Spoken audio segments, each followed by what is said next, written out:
illegal.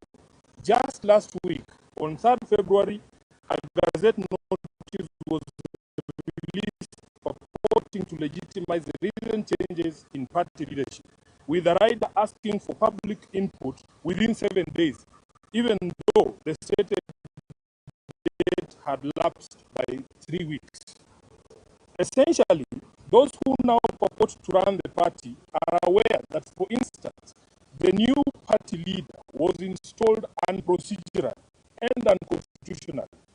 These shortcuts and illegal edicts reflect the bad manners that progressive institutions and individuals pick up as soon as they get cozy with William Ruto. I leave it to the party members to judge if this really is the path that the Right Honorable Raila Odinga had set for us. Just 4 months have reached out to me and the rest of the leadership, seeking a middle ground of unity, at least until the National Delegates Convention is called. I may not mention all of them, but the party representative for Kisumu, among others, have worked tirelessly to try and unite the party and renew the spirit of Raila in the party. But it seems the rest of the leadership, answering to instructions from elsewhere, has been unable to embrace dialogue. I want to assure our members across the country that this is not about positions. It is about principle. It is about protecting the integrity of our party. It is about ensuring that ODM remains a democratic institution governed by rules and not by impulses.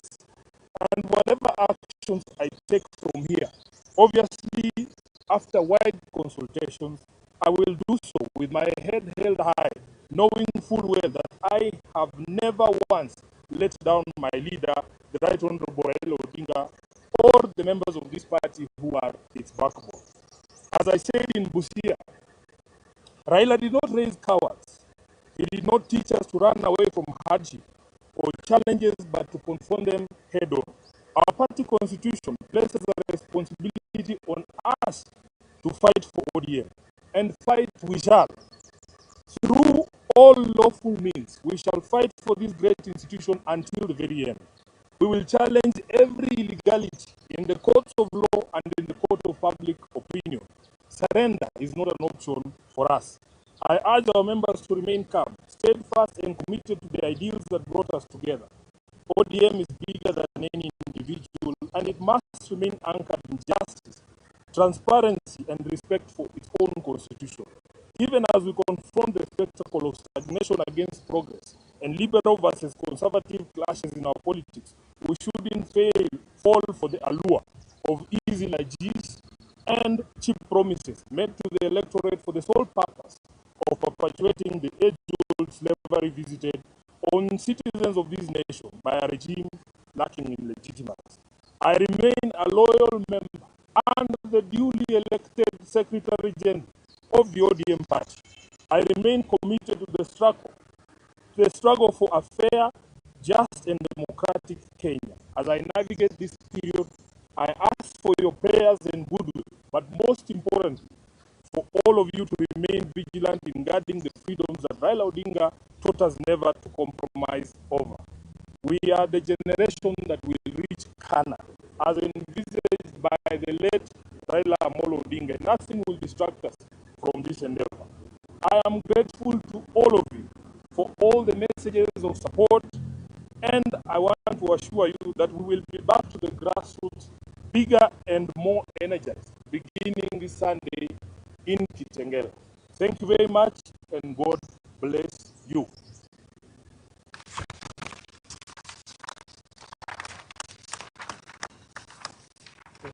So we will allow the deputy party leader to say a few things.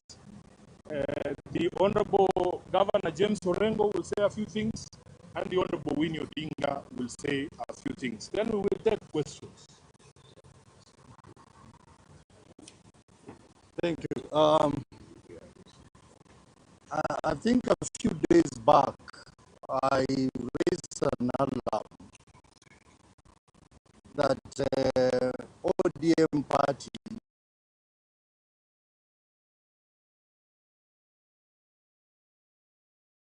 Sifuna.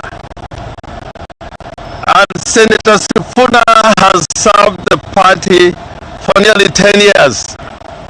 And he has been crucial moments, including running the affairs of the party between two elections. In fact, involved in two elections, 2017 and 2022.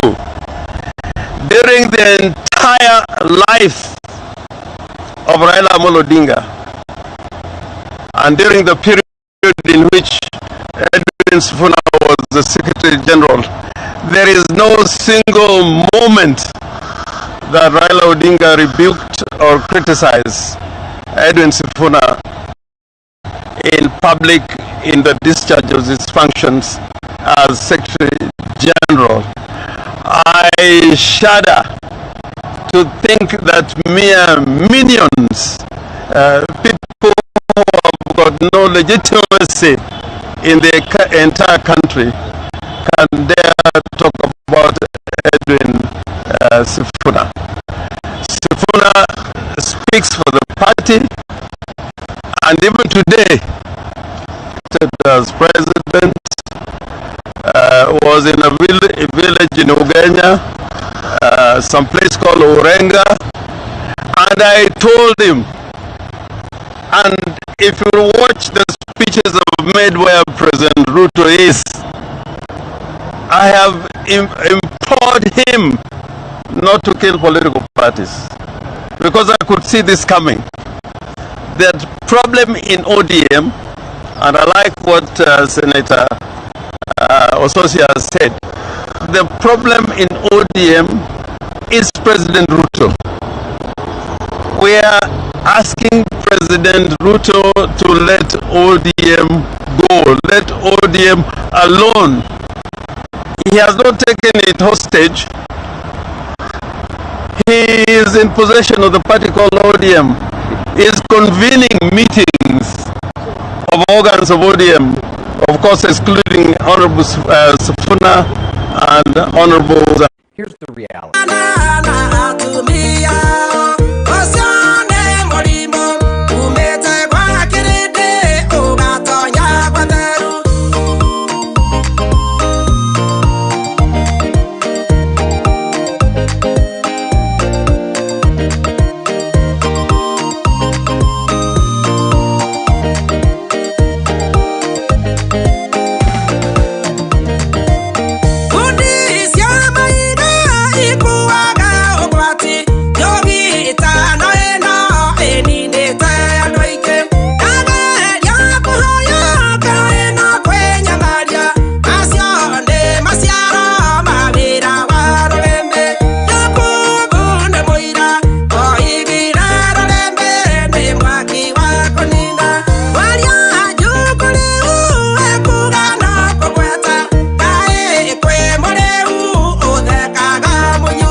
Of the status quo. We are a party for change. We are a progressive party and not a reactionary party. President Mwalimu Julius Nyerere once told the people of Tanzania, and particularly to the leadership and membership of CCM, that people in Tanzania are looking for change. He was addressing the people, the membership and leadership of CCM, and he said the people of Tanzania are looking for change. If they cannot get that change within CCM, they look for it outside CCM. Watanzania wanataka mageuzi.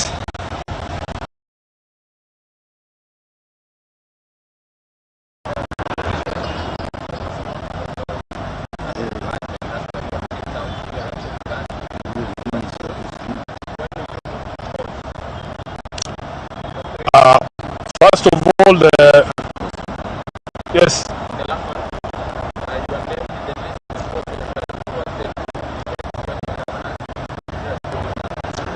Yeah, first of all, our lawyers are already in court, and that matter that you have asked is a matter that is now properly before the court. Let those who have made those accusations come and explain to us how I confused party position with my own opinion. Secondly, I don't think it is correct for anyone to say that Sifuna does not have a right to have a personal opinion. Raila Amolo Odinga told them himself that every person in ODM, irrespective of the position we hold, has a right to be able to speak their minds. So if anybody wants to contradict what they say, that's upon them. Lastly, this is a coordinated war. This is a coordinated war against Edwin Sifuna. You people know me. You have seen me at work. The Kenyan public knows me. Those governors that are making those allegations, we will meet them in court. In court, because it is very defamatory for you to stand up and say, I have extorted you. If I have ever extorted you, you bring the evidence for the Kenyans to be able to see, and we will handle that matter. In fact, it is already a subject of discussion in the Senate, and we will deal with it from there. Any other question? Yes.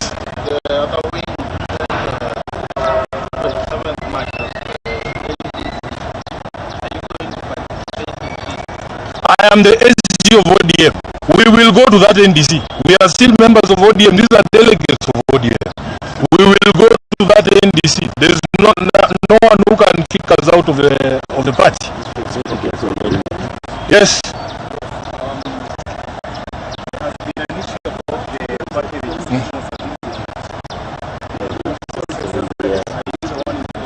That is a matter for ODM. That is not a matter for the public. We know where the certificate is. I think we are done with this presser. Let us continue to thank you. Irene, what is it we have not covered?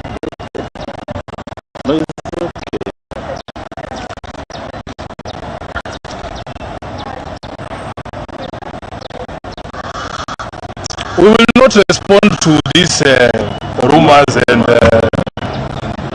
unfounded allegations.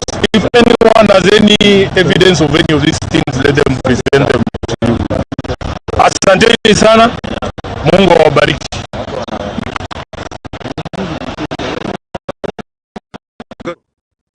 That this action is illegal and procedural and a blatant violation of the ODM constitution as well as the principles of natural justice.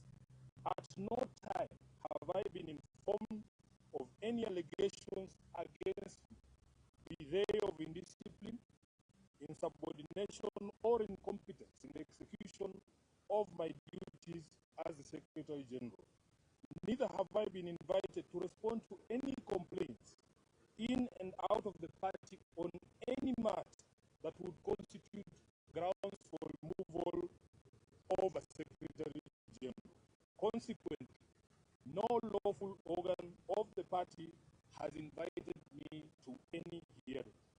Indeed, as far as internal differences in opinion go, my only cry is that I have refused and I oppose any plans and schemes within the party to support President William Ruto's re-election, because I have held and continue